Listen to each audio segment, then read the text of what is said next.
I was hit not with a fist but with the silence that hung over the glass atrium as the screen behind me suddenly turned on without my command, and instead of the video about the new fund, a folder of my private letters appeared, neatly arranged by month, with red underlines where I had once allowed myself a half-truth, and the crowd that had just applauded my lecture on ethical capital suddenly sucked in air as if we had all simultaneously dived under the ice. I stood in the spotlight, my suit tugging at my shoulders like a poorly sewn label, and I felt cold sweat trickling down my collar, and two thoughts clashed awkwardly in my head: who did this and why it was so easy for me to believe that the system would obediently serve my intentions to the end. A drone resembling a black starling hovered over the stage, dropped several shiny envelopes directly into the press area, and reporters reached out like children for candy, while the presenter, who had been captivated by my climbing story just 5 minutes earlier, lowered her microphone and looked at me as if the anatomy of a living lie had been revealed on the table. The phone in my pocket jumped like a hot fish, and I didn't answer, because I knew that if I picked up the phone, I would hear my mother's voice, which always asked simple questions to which I never had simple answers.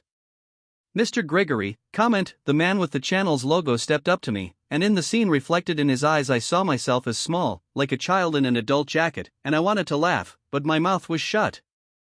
This is a montage, I said, and the words sounded as if someone from the inside had tested them for strength and signed with a false name. The front rows, where those I had relied on for years were sitting, turned away not in unison, but one by one, like trees that hear the wind differently, and every movement of a shoulder, every nervous cough, every neatly pushed napkin on the table seemed to me like the blows of small hammers on my name, which an hour ago had seemed like solid metal, but now turned out to be gilding. From the stage I saw my brother Marco, always cautious and almost invisible in public affairs, standing against the wall with a glass, not drinking, and looking not at the screen, but at me, as if he already knew the end of this story, and I did not, and this look cut more than the screams from the press box. Someone shouted, "Is it true that the money from your fund went to buy your own debt?" And the crowd stirred like the sea before a storm, and I stepped forward, still hesitating between this is a provocation and this is an accountant's mistake, but the fingers on the microphone honestly confessed, I am ashamed not of what they know, but of what I finally saw. I am not a saint, I said, and the hall fell silent, as if the air conditioning that had been masking the real sounds all evening had suddenly turned off. So you admit it? Someone else's voice, and in it was a desire, like that of a hunter who already feels the weight of his trophy. I admit that somewhere along the way I confused success with truth, I said, and the phrase that should have been a bridge to calm water fell into a dark crack, revealing a long rumble under the parquet floor that I had heard all my life and had learned to ignore. Marco put down his glass, stepped out of the shadows, and our eyes met so closely that it was as if time had not existed between us, and then something else flashed on the screen, above the letters, for a moment a copy of the contract I had signed that night 3 years ago, when it seemed to me that it was the only way to save the empire from falling, and I realized that someone had opened not my archive, but a drawer of my excuses. Someone in the crowd gave a short, angry round of applause, and I smiled almost sincerely, because I finally felt the ground beneath my feet stop pretending to be marble and admit that it was wet clay, and if I took another step, I would either get everything dirty or learn to walk without white soles. And I took a step. After that night, everything that had form lost it. My calendar was empty, like after a fire, where even time turns to ashes. The phone rang, but they weren't calls, they were knocks. And then a new reality appeared, a newsfeed where I had become not a person, but a scheme. Every headline began with my last name and ended with the question, "Where's the money?"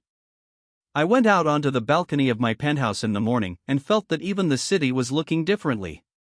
The wind was waving the flags above the bank that had once belonged to me, and the sun looked cold, as if an auditor, not God, were watching me.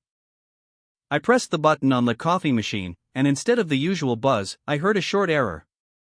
It seemed fair, as if the machine had also realized that my credit for trust had been exhausted. 3 days after the scandal, a letter arrived from Mark. Handwritten, short. "You always said that truth is currency. Let's see how much it's worth now." I reread those words dozens of times while the lawyer explained in a monotone that the audit had started not with journalists, but with my own office. "Someone from the inside," he said, and I stopped listening. I knew who might have had access. Marco, who had been standing by for 20 years but always had one hand in his pocket, just in case. I hadn't been put in jail, not yet. But I was being erased. The company's stock had plummeted, I had been unanimously removed from the board of directors, and one of the investors, a man I had once rescued from bankruptcy, was now suing me. All the documents bearing my signature suddenly became evidence against me. Even the ones where I had saved other people's businesses. I began to understand that the system knew no gratitude, because it had no memory. When everything falls apart, you see for the first time how many unnecessary people there were around. The secretary who always smiled now doesn't look up. Friends who called every day write a short message, "Hold on." And I hold on, but I don't know why. One evening I arrived at the estate outside the city. It was quiet there, and the silence heard more than the screams of journalists. There was an open bottle of wine in the kitchen, left before the scandal. I poured myself a full glass and watched the light from the fireplace melt in the reflection of the glass. "You did it yourself," I said out loud. And for the first time I believed. Not that I had been set up, but that I had given myself the opportunity. My life became like an empire without a foundation, shiny on top, but empty on the inside. There was a knock on the door. I flinched, no one knew I was here. When I opened it, I saw a policeman in a black uniform handing me an envelope. A summons. "You need to report to the Financial Crimes Unit. Tomorrow." I stood in the doorway, envelope in hand, and heard the fireplace crackle behind me, the last witness to my wealth. I didn't sleep that night. The image I kept running through my mind was Marco walking out of the room after a presentation without even looking back. And as dawn filled the room with a faint light, I realized that tomorrow I would lose not my money, not my business, but everything I had ever been. And that maybe that was exactly what he wanted. The department office was colder than the cell, although I had never been there. The air smelled of paper, sweat, and the truth squeezed out of people like juice from lemons. I was seated opposite a young investigator with a short haircut who looked me straight in the eye, without a trace of sympathy. She spoke calmly, as if everything had already been decided, as if I were just another file in a long list of investigations. "We don't want to destroy you, Mr. Grigory.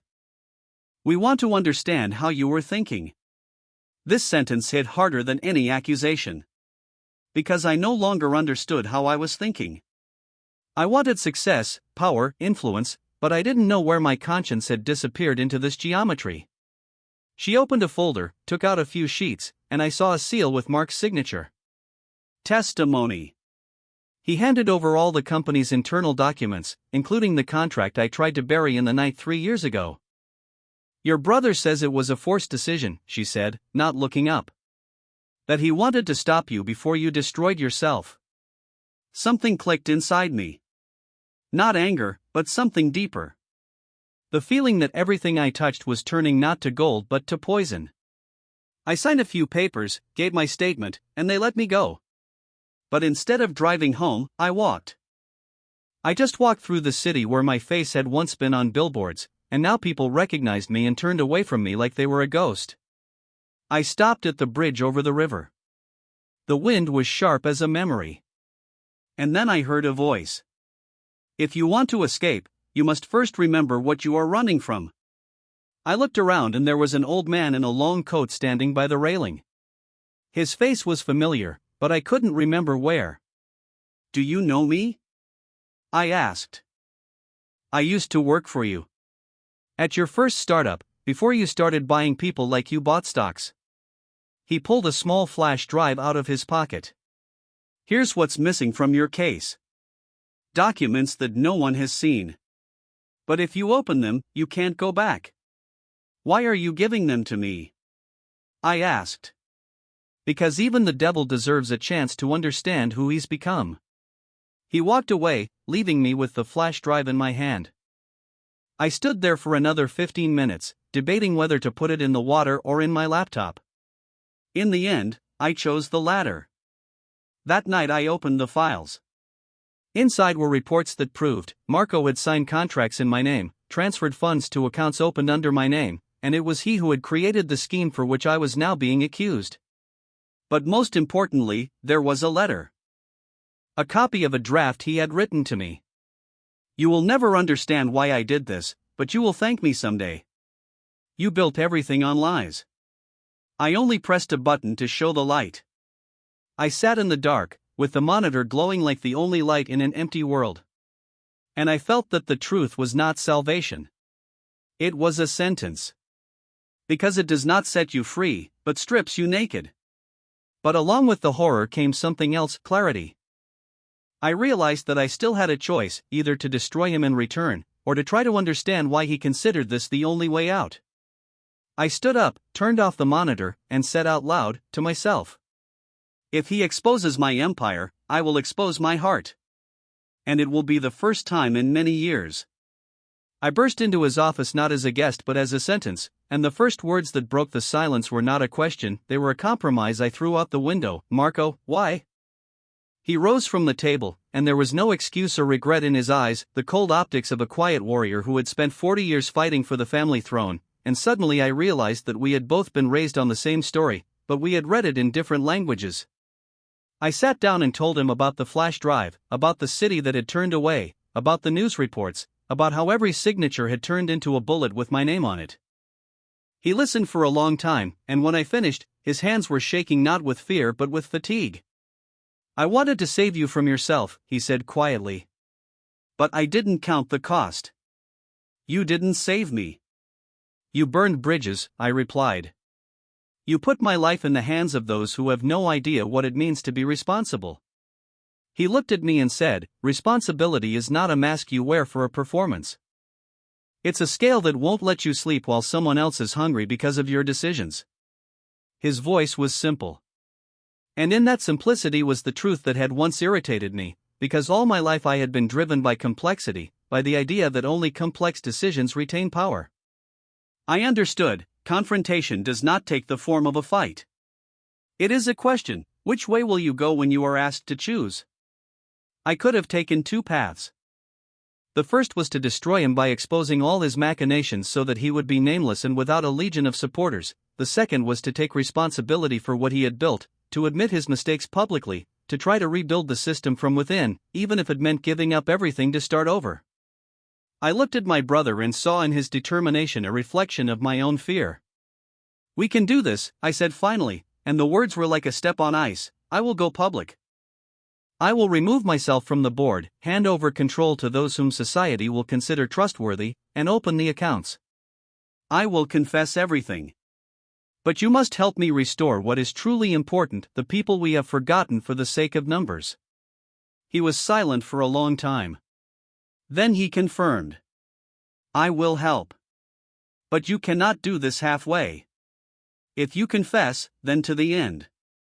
And if you decide otherwise, I will take a different path.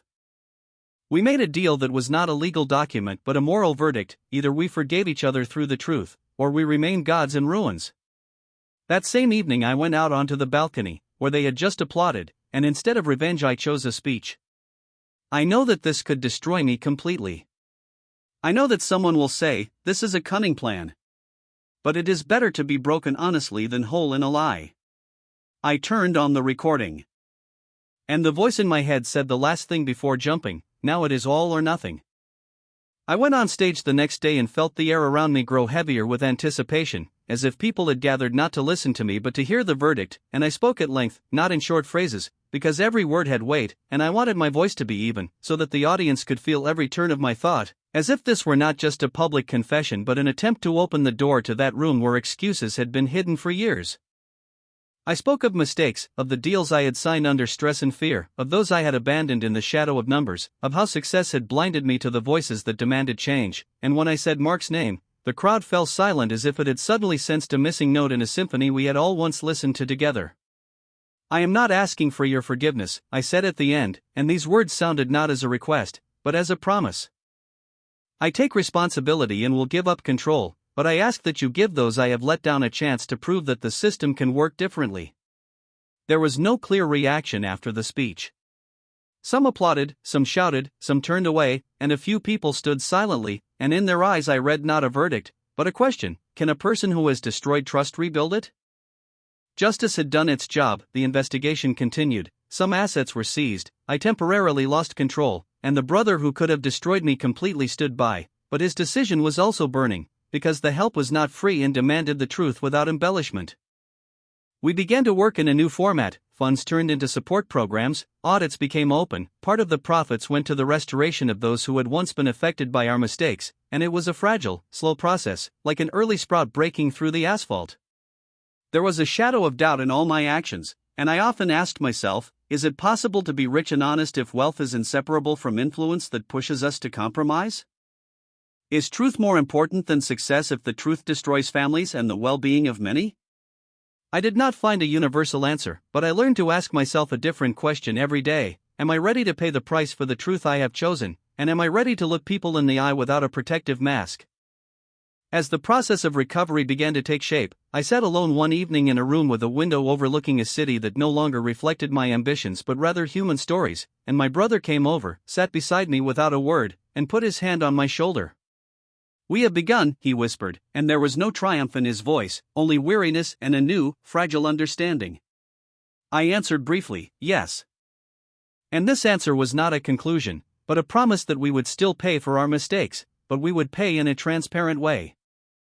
The finale was not a dramatic niche of tears or a victory in tabloid headlines. He was as quiet as the morning light shining through the cracks of an old house, and he left behind a question that has no clear answer but asks for care. Can the past be redeemed by action or just by words, and whether true revival begins where someone takes responsibility and no longer hides behind titles?